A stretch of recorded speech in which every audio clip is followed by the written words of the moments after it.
ભોળાનાથે પોતાના પુત્રને આલિંગન કર્યું છે, માએ પોતાના પુત્રને દિવ્ય તિલક કર્યું છે અને આશીર્વાદ આપીને 6 દિવસના એવા કાર્તિકેયને માતાએ વિદાય આપી છે કે તમે દેવોનું કાર્ય કરો, જાઓ, તમે વિજયી ભવ, તમે વિજયી થાઓ.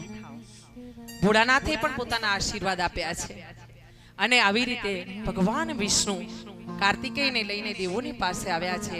દેવોને સમજાવવામાં આવ્યા છે, દેવો બધા બિરાજમાન છે ને એ સભામાં કાર્તિકેયને સ્થાપન કરવામાં આવ્યું છે.